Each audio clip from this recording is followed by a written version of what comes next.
시청자 여러분 안녕하십니까? 주간 도발 영상입니다. 아들의 군복무 특혜 의혹에 대해 소설 쓰시네라는 말을 해 논란이 됐던 추미애 법무부 장관.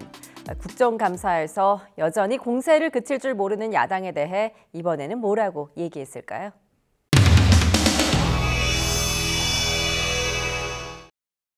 장관님. 네. 동부지검 수사를 한 과정에 이제 수사가 무혐의로 종결되고 수사 기록이 나왔어요. 장관과 보좌관 사이에 카톡이 이게 나왔는데 수사 기록이 아니고요. 공보 자료입니다. 그러니까요. 네. 앞으로 단어 조심하겠습니다. 참. 여기에 대해서 전주혜 의원이 질문을 하니까 헌법 제61조, 국회법 제127조, 국정감사 및 조사에 관한 법률에 따라 이번 아드님 군무이탈 사건에서 국민들은 대한민국 군무이탈 사건이 검찰과 아닙니다. 국방부가 혼연일체가 돼서 명확하게 알 수 있는 문자들이죠. 장관님 지금 네. 여기는 진실의 자리이지 해명의 자리가 아닙니다. 장관님 네, 말씀의 진실의 취지는 자리죠. 그러나 왜곡의 자리가 아닙니다. 장관님 말씀의 취지는 위법 불법이 있을 수 없는 그러니까요. 간단한 사건인데 이걸 크게 키우려고 하고 언론이 가세하고 야당이 이걸 증폭시켜온 여러 가지 9달간의 그런 전말을 생각해보면 상당히 어처구니 없고 그냥 소설이 소설로 네. 끝난 것이 아니고 정말 이건 장편 소설을 쓰려고 했구나. 또 소설이. 자, 9월 한 달 동안에 국회에 와서 장관님이 했던 거짓말 횟수가 27번입니다. 27번이나 들어보세요. 27번이나 들어보세요. 27번이나 윽박 질렀죠. 들어보세요. 도대체가 어떻게 우리 국회의원들이 소설 쓰는 사람입니까? 장편 소설? 참 대단합니다. 네, 지금 대단합니다. 제가 지금 참 대단한 양반이에요. 네, 대단하십니다, 정말. 의원님도. 근데 자 장지현 의원님 잠깐만 우리 발언 시간. 야당에서는 도대체 이런 민생이라든가 도대체 할 수 있는 정책이라는 건 질의를 하나도 하지 않고 오로지 추미애 장관과 관련되어서 정쟁과 관련된 이야기만 한 겁니다. 제가 발언 시간이에요 지금. 자 제 발언 시간이에요. 잠깐만요. 안 했어요. 언제 안 했어요? 언제 했는데요? 지난번에 안 했어요? 안 했습니다. 자 잠깐만요. 이 법사위에서 답변하는 저 태도를 정말 문제를 삼는 겁니다. 27번 윽박지르지 않습니까? 이렇게 피감기관을 대하는 어떻게 저렇게 발언을 하는 피감기관 장이 저희들 의사적인 발언 안 하고 지나가겠습니까? 피감기관장은 그럼 모든 질문에 대해서 그냥 굽신굽신 이래야 되는 겁니까? 그런 거 아니잖아요. 아니 감사위원께서 호통만 쳐가지고 어떻게 제대로 된 답변을 받을 수 있습니까? 오늘만 보더라도 이게 지금 호통 친 겁니까? 호통 당한 겁니까? 네? 아이고 왜 그렇게 보십니까?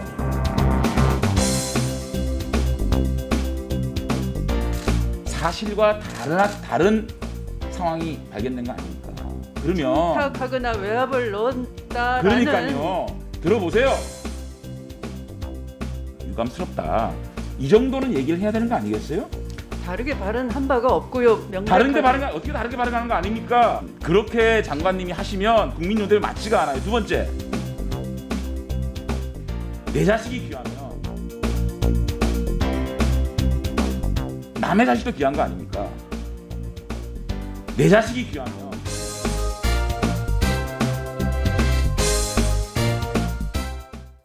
월성 1호기 조기 폐쇄의 적정성 여부에 대한 감사 결과 발표를 앞두고 최재형 감사원장이 국정감사장에 출석했습니다. 소금이 짠맛을 잃으면 소금이 아니듯 주어진 사명에 최선을 다하겠다고 수혜를 밝혔는데요. 그런 감사원장을 앞에 두고 여야 의원들은 역시나 짠맛을 잃지 않은 소금처럼 또 설전을 벌였습니다.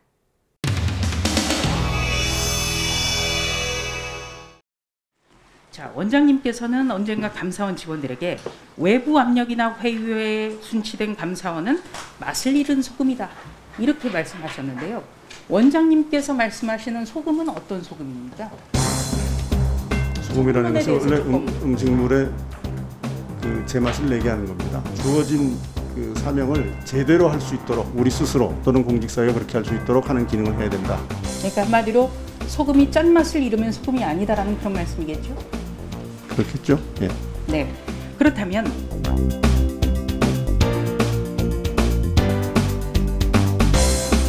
특히 올해에는 전례 없는 코로나 위기 상황 속에서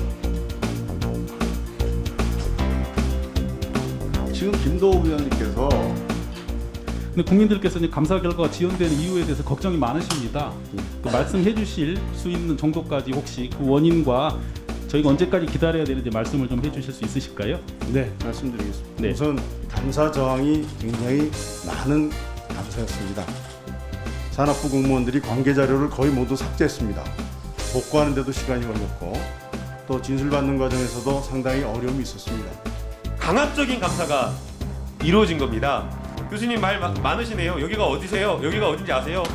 학교 여기 아닙니다. 똑바로 앉으세요. 이런 식으로 이야기를 하고 그 다음에 심지어는 중요한 그 감사위원이 한 명이 결혼되어 있는 그런 상황이다 보니까 어떤 결론이 나올지는 모르겠지만 저희가 하려고 한 감사도 아닙니다. 국회에서 감사를 하라 그랬고 그때 경제성 평가에 문제가 있는 것 같으니 그걸 보라 그래서 저희들이 본 겁니다. 그러니까 어떤 목적을 가지고 감사했다 이런 거에 대해서는 저희는 동의할 수 없고요. 한 명의 결혼은 무조건 반대 의견과 마찬가지입니다. 그래서 한 명이 결혼됐기 때문에 이게 감사 결과에 문제가 있다는 것은 저는 동의하기 어렵습니다. 아주 야당 의원님들이 시원하시다는 표정이시네요. 네. 다음은 존경하는 조수진 의원님. 조수진 의원님 지휘해 주시기 바랍니다. 국민의힘 조수진 의원입니다. 월성 1호기는 경제성 평가에 남의 질의가 좀 그렇게 말씀하시는 게 아닙니다. 방금 들었습니다. 아니, 계속 질의를 하세요. 원래 이렇게 했잖아요. 소모직이에요? 그만 두 분은 그만하시고요.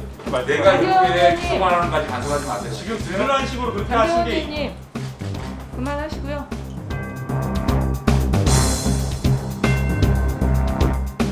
사건의 증거는 다 확보됐다. 그런데도 마피아 조직은 매수하거나 약점을 잡아놓은 배심원들을 통해 유죄를 무죄로 둔갑시키려고 하고 있다. 참 가슴 아픈 내용입니다. 감사원의 업무 처리 과정을 하나의 조직범죄의 재판을 보는 듯한 느낌으로 글을 썼는데 네, 참 유감입니다. 제가 좋아하는 저 그림은 청와대가 마피아라는 얘기네요. 네, 그렇게 단정져서 조금 유상범 의원님답지 않다.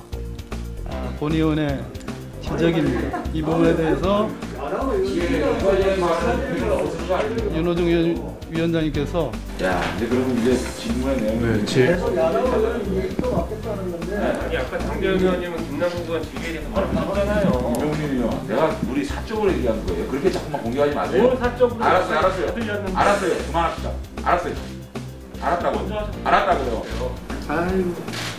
참 점잖겠어요. 아니 장선원 의원이 의사진행을 저를 의사진행 진행 발언도 아닌 걸 해가지고. 삼성전자가 중소기업의 기술을 받아 다른 협력업체에 빼돌렸다는 의혹이 국정감사에서 제기됐습니다. 의혹을 부인하던 기업 측 증인, 한 초선 의원의 다그침에 어떤 모습을 보였을까요?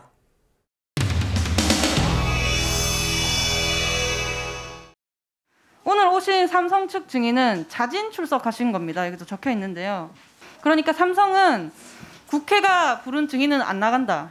근데 뭐 시끄러워질 것 같으니까 아랫사람 하나 내보낼게를 하고 있는 거고, 더 기가 막힌 건 그걸 국회가 받아들였다는 겁니다. 기자 출입증 가지고 마음대로 국회 들어와서는 원하는 것을 얻고 있지 않습니까? 삼성의 국회 우롱 사태입니다. 또 국회의 삼성 항복 사태입니다.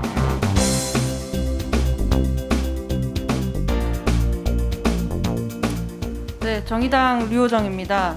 삼성전자 국감 시작하겠습니다. 동영상 한 편 보겠습니다. 저희는 스마트폰 액정에 기포 없이 필름을 부착할 수 있는 특허를 가지고 있습니다. 저희는 이 설비를 삼성전자의 시제품 납품을 시작으로 구미 공장을 비롯하여 해외 공장까지 납품하고 있었습니다. 저희 기술을 다른 하청업체에 빼돌려 일부 부품에 대해 그대로 하피하여 만들게 한 후 매출의 전부를 삼성전자에 의존하던 저희는 폐업 위기에 처했습니다. 발명권자의 주장이 맞습니까? 답변 부탁드립니다. 아닙니다. 왜 그 업체가 그 공급을 하다가 중단되는지 아십니까? 어떻게 되었죠? 네, 그쪽에서 품질 문제가 있었습니다. 이게 얘기하신 가장 중요한 롤러입니다. 롤러가 기본적으로 5만 번은 이게 필름을 씌울 때 양산성이 나오는데 이 귀퉁이가 터져버리는 겁니다. 그게 첫 번째고요. 붙이면은 기포가 생깁니다. 알겠습니다. 잠시만요. 네. 제품에 어떤 문제가 있었다 이런 말씀을 하시는데 제품에 문제가 있으면 개선을 해서 사용하면 됩니다. 저희가 개선을 5개월 동안 요청드렸습니다. 네. 공짜가 아니라 정당한 대가를 치르고 사용하라 이 말이었습니다. 그러나 무상으로 내가 공짜 특허 기술 사용하겠다라고 대기업이 중소기업에서 가서 얘기하는 거 이게 기술 탈취입니다. 지금 그 건은 저희하고의 문제가 아니라 그 다른 업체 다른 업체 제2사하고의 특허가 진행되는 걸로 알고 있고요. 네, 지금 이제 또 보여드리겠습니다. 이게 이제 그 말씀하시는 그 다른 업체의 제품입니다. 정말 똑같이 생겼죠. 정말 알아볼 수 없게 생겼죠. 그래서 이제 품질에 계속 문제가 있는데 경쟁사만의 문제라고 하는데 경쟁사만 문제인지 삼성이 시켰는지 녹취록을 들어보도록 하겠습니다. 이렇게 할 때 스스로 한 거예요? 아니면 해서 샘플도 주고 당연히 줬죠. 저희가 어떻게 수습해요? 아무것도 없는데. 그러니까 롤러 키트 다 받았어요. 롤러 키트 다 받고 안착지도 받았을 거 아니에요? 네, 다 받아서 실습해가지고 한 거죠. 다 받았다는데? 네, 저희가 롤러 제공한 바 있습니다. 그러면 그게 기술 탈취죠? 아닙니다. 일반적으로 왜 지금 말장난하지 마시고요. 지금 말장난하지 마시고요. 그게 기술 탈취가 아니면 뭡니까? 일반적으로 기술 자료라고 했을 때는 그거에 대한 사양이 들어있는 도면 같은 거를 드리는 거고요. 일반적으로 이런 롤러 같은 걸 드리는 거 도면을 요구하다 도면도 요구를 했습니다. 읽어보시면 좋겠는데요. 발명권자가 독자적으로 개발한 기술을 양사가 협력해서 한 것으로 하자. 특허 침해 행위가 있었더라도 책임을 묻지 말자. 불공정 계약도 이런 불공정 계약이 없습니다. 이 기업에서 이혼을 하지 말자고 하지 않았습니다. 공짜로 가져다 쓰지 말라는 거였어요. 정당한 대가를 지불을 해라. 그런데 이렇게 기술을 빼서 못 살게 굴면 안 되는 거 아닙니까? 지불을 해라. 그런데 이렇게 기술을 빼서 못 살게 굴면 안 되는 거 아닙니까?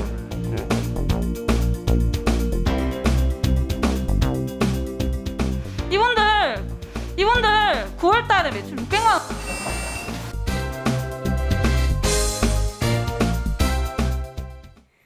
살인을 저질러도 성범죄를 저질러도 좀처럼 취소되지 않는 면허가 있습니다.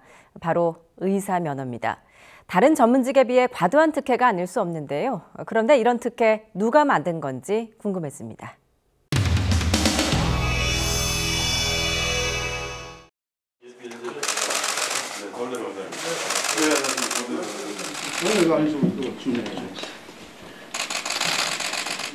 시험을 재검시하겠다고 하는 의사 표시를 이제 어떻게 할 기회를 못 줬다고. 그리고 그야말로 오리알처럼 남아버렸다. 그러니까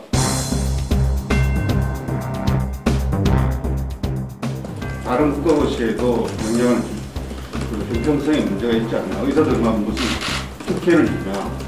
이전 초대 경영의 의사가 아니라 우리나라 의료 시스템에 커다란 문제가 생깁니다. 그 인턴들이 대부분 다 수도권 그리고 대형병원에서 있는 거거든요. 그 필수 의료 자체가 붕괴될 가능성이 있는 거예요. 아무래도 여기서 좀 될까 이렇게 가져왔습니다.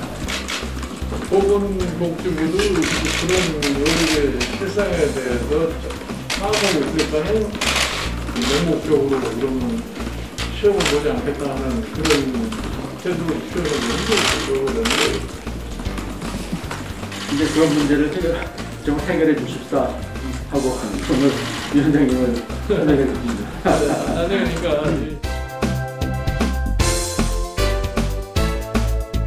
24년 만에 처음 희망했던 상임복지위에 오게 된 것 같습니다. 하나 뭐 여쭤보겠습니다. 2011년에요. 이 만사간해를 살해한 전공의가 있었습니다. 이 전공의 백모 씨의 의사 면허는 살아 있습니까? 취소됐습니까? 살아 있는 것으로 생각합니다. 살아 있습니다.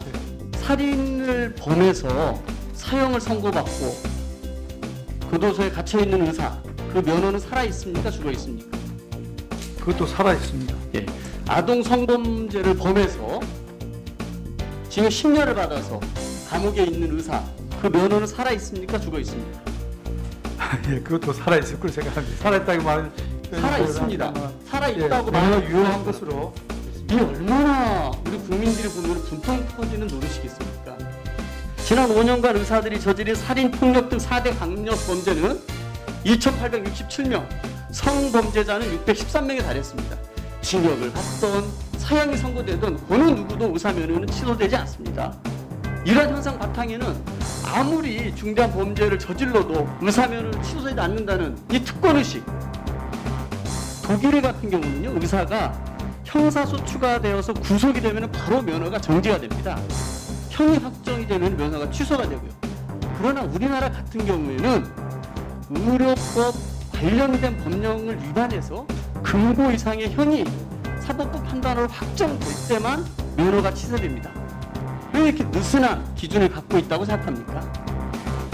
예, 뭐 법이란 것은 그 사회의 산물이니까 사회 여러 가지 구조적인 계층 간의 역학관계의 결과라고 생각합니다. 예, 의사와 마찬가지로 그만큼 책임이 있고 보다 높은 윤리의식이 요구되어진 다른 직종들은 이 금고 이상형을 받으면 면허가 취소가 되는데 왜 의사만 이런 살인죄, 강간죄, 성범죄를 범해도 면허가 취소가 되지 않습니까? 예, 뭐 제가 좀 의원님의 좋은 질문에 답이 참 의문입니다만, 무답입니다만은 입법부에서 그렇게 법을 만들어 주신 겁니다. 아, 그렇죠. 이 법이 이렇게 계약이 된 게 있습니다.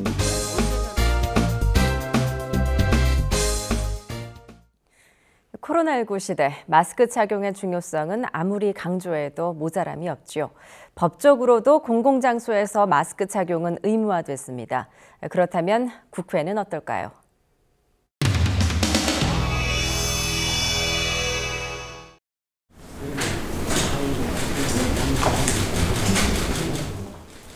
김태년 원내대표의 발언이 있겠습니다. 그냥 대통령 흔들고 정부 흠집 내고 여당 공격하고 이러면 야당 지도자가 될 수 있다.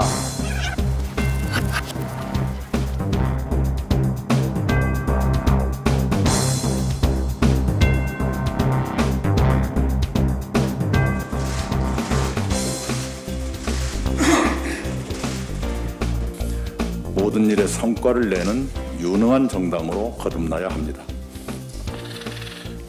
계속되는 야당의 고질적인 정쟁 시도가 매우 유감스럽습니다.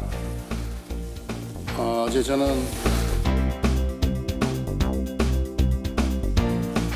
저는 야당에게 라임 옵티머스 금융 사기 사건을 조치할 것을 요청합니다. 이상입니다. 하며 인기를 끌고 있습니다. 한국관광공사의 한국의 리듬을 느껴보세요. 자, 왜 반말하세요? 왜 반말하세요? 나이 단만은 반말해도 돼요? 아니 왜 소리 지르고 그래요? 위원장님, 요거 마스크 발언하는 사람은 마스크를 좀 벗고 해도 되지 않겠습니까? 방송에 갔을 때 마스크를 벗고 하긴 했는데 너무 답답해가지고 발언은 이 뭐 앞쪽은 괜찮고 이쪽에 다 박혀 있기 때문에 어떻습니까? 잠깐이니까 벗고 하셔도 될 것 같습니다. 아니, 많이 떨어져 있기 때문에.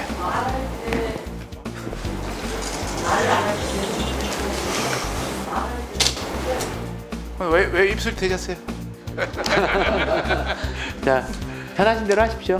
그럼 편한 대로 좀 하겠습니다. 네.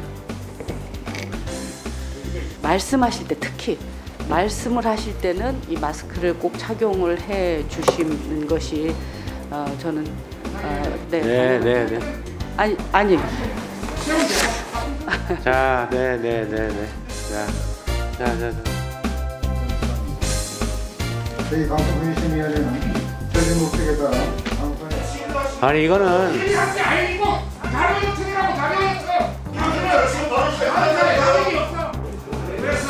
아니 발언 시간이 끝났으니까 빨리 짧게 해주세요. 네, 빨리 짧게 해주세요. 네.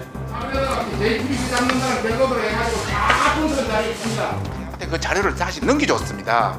간단히 띄워서 실제 이렇게 자료를 제출했기 때문에 내라 이런 차원이지. 혹시 공공 와이파이 사업 확대 재검토할 필요가 있다는 거 한번 생각해 보셨습니까? 안 했습니다. 안 해보셨죠? 예. 밑빠진 어떤 독에 예산 붙는 형태가 진행되고 있다 말씀을 드리고 싶습니다. 결론부터 저는 이것이 상당히 참 사전을 차르니까 또라이는 상당히 어떤 나는 일본 말인 줄 알았더니 우리 순수한 우리말이더라고요. 어떤 똘짓 이런 개념이 아닌가. 정말 우리가 필요할 때 써야 된다.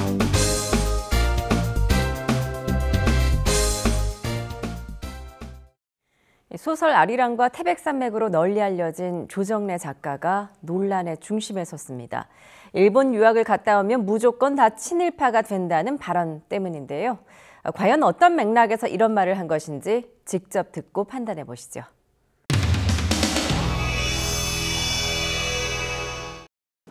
일본의 유학을 갔다 오면 무조건 다 친일파가 되어버립니다. 민족 반역자가 됩니다.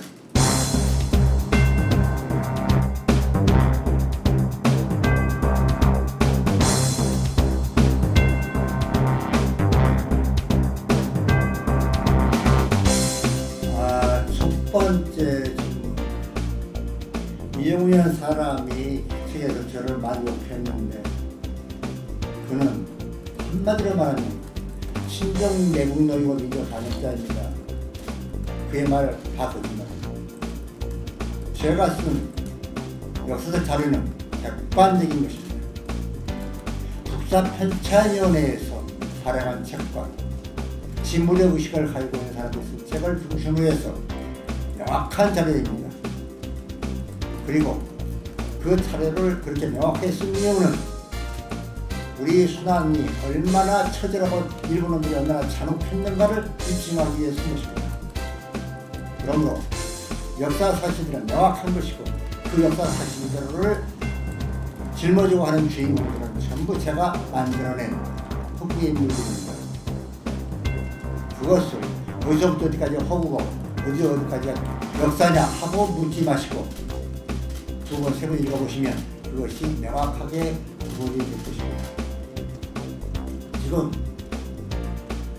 제 주장은 반민특위는 반드시 민족 정기를 위하여 왜곡된 역사를 바로잡기 위해서 부활시켜야 합니다. 그래서 지금 150만, 60만을 해야 되는 친일파들을 전부 단죄해야 한다고 생각합니다. 그것이 질서가 서지 않고는 이 나라의 미래는 없습니다. 두 번째,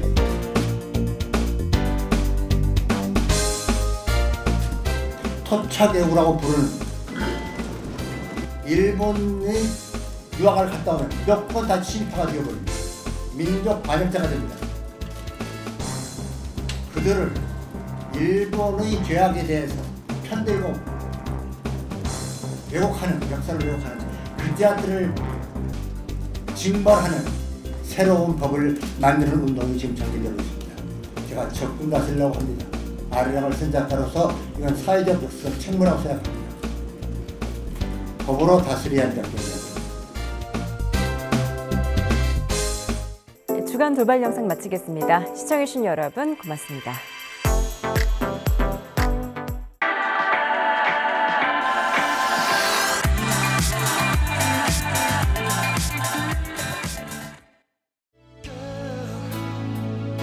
Sometimes it seems to